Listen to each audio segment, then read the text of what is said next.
ఈ వ్యవహారంలో తనపై ఏసీబీ పెట్టిన కేసు కొట్టేయాలంటూ కేటీఆర్ వేసిన క్వాష్ పిటిషన్ పై తెలంగాణ హైకోర్టులో వాదనలు ముగిశాయి. ఏసీబీ నమోదు చేసిన సెక్షన్లు కేటీఆర్ కు వర్తించవని, రాజకీయ కుట్రలో భాగంగానే ఏసీబీ కేసు పెట్టారని కేటీఆర్ లాయర్ వాదించారు. ఇక ప్రభుత్వం తరపున ఏజీ సుదర్శన్ రెడ్డి వాదనలు వినిపించారు. ప్రాథమిక దర్యాప్తు జరిగాకే కేసు నమోదైందని స్పష్టం చేశారు. దర్యాప్తులో చాలా విషయాలు బయటకు వస్తాయన్నారు. కేటీఆర్ పై విచారణకు గవర్నర్ కూడా అనుమతిచ్చారని హైకోర్టుకు తెలిపారు ఏజీ.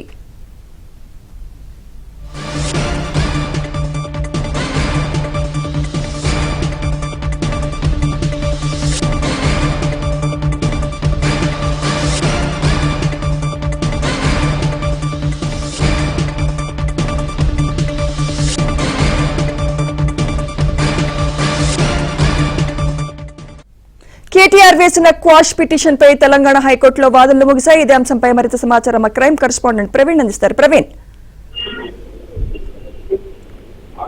కేటీఆర్ వేసినటువంటి క్వాష్ పిటిషన్ పైన ఇప్పటికే వాదనలు ముగిశాయి. ఇరు పక్షాల వాదనలు ముగిసిన తర్వాత మరికొద్ది సేపట్లోనే తీర్పును వెల్లడిస్తామంటూ కూడా న్యాయస్థానం ప్రకటించింది. అయితే ప్రభుత్వ వాదనలు కూడా ప్రధానంగా మనం చూసినట్లయితే అడిషనల్ అడ్వకేట్ జనరల్ కూడా తన వాదన వినిపించడం జరిగింది. ఏజీ కూడా తన వాదన వినిపించడం జరిగింది.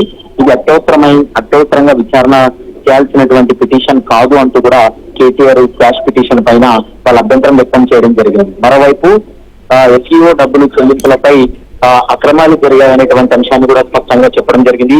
హెచ్ఎండిఏ ఇందులో భాగస్వామి కాకుండా 55 కోట్ల రూపాయలు చెల్లించింది. ఇందులో కేటీఆర్ కు ఎలాంటి లబ్ధి చేకూరిందనేటువంటి అంశానికి సంబంధించి దర్యాప్తులో అంశాలన్నీ వెల్లడవుతాయంటూ కూడా స్పష్టంగా ప్రభుత్వ తరఫు న్యాయవాది తన వాదనలు వినిపించడం జరిగింది.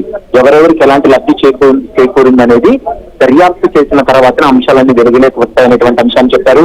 మరోవైపు ప్రభుత్వానికి ఎన్ని కోట్ల రూపాయల నష్టం వాటిల్లిందనేది పూర్తి దర్యాప్తు జరుగుతూ ఉంది. దానిపైన కేటీఆర్ కూడా ప్రధాన సూత్రధారిగా ఉన్నాడు కాబట్టి కేటీఆర్ ను పూర్తి స్థాయిలో విచారించి అతని పైన చర్యలు తీసుకోవాల్సినటువంటి అవసరం ఉందనేది ప్రధానంగా ప్రభుత్వ తరఫు న్యాయవాది కూడా తన వాదనలు వినిపించారు.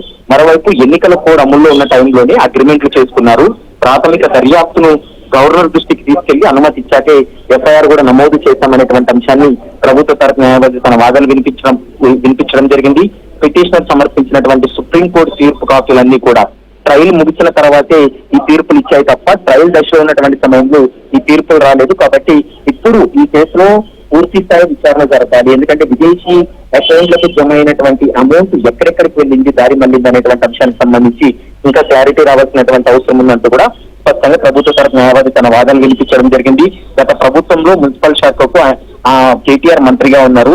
ఇప్పుడు ఈ వ్యవహారంలో కేటీఆర్ పూర్తి బాధ్యత. అతను ఒక ప్రజాప్రతినిధిగా ఉన్నాడు కాబట్టి డబ్బులు పంపాలని ఫైల్ పై సంతకం చేసింది కూడా కేటీఆర్ కాబట్టి అతనికి ఎలాంటి మినహాయింపు ఇవ్వవద్దు. అతనే ప్రధాన సూత్రధారి, అతనే ప్రధాన నిందితుడిగా ఈ కేసులో ఉన్నాడు కాబట్టి అతనికి ఎలాంటి రిలీఫ్ ఇవ్వద్దంటూ కూడా ప్రభుత్వ తరఫున వాదనలు వినిపించడం జరిగింది.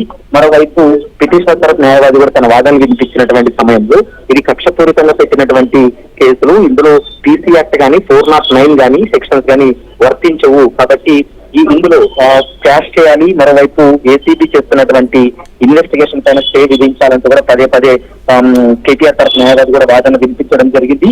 ఇరు వాదనలు విన్నటువంటి కోర్టు మరి కొద్దిసేపట్లోనే తీర్పును వెల్లడించబోతుంది. ఇరు వాదనలు కూడా పూర్తి అయ్యాయి. దాదాపు గంటన్నరకు పైగానే పిటిషనర్ తరఫు న్యాయవాది యొక్క వాదనలు విన్నారు.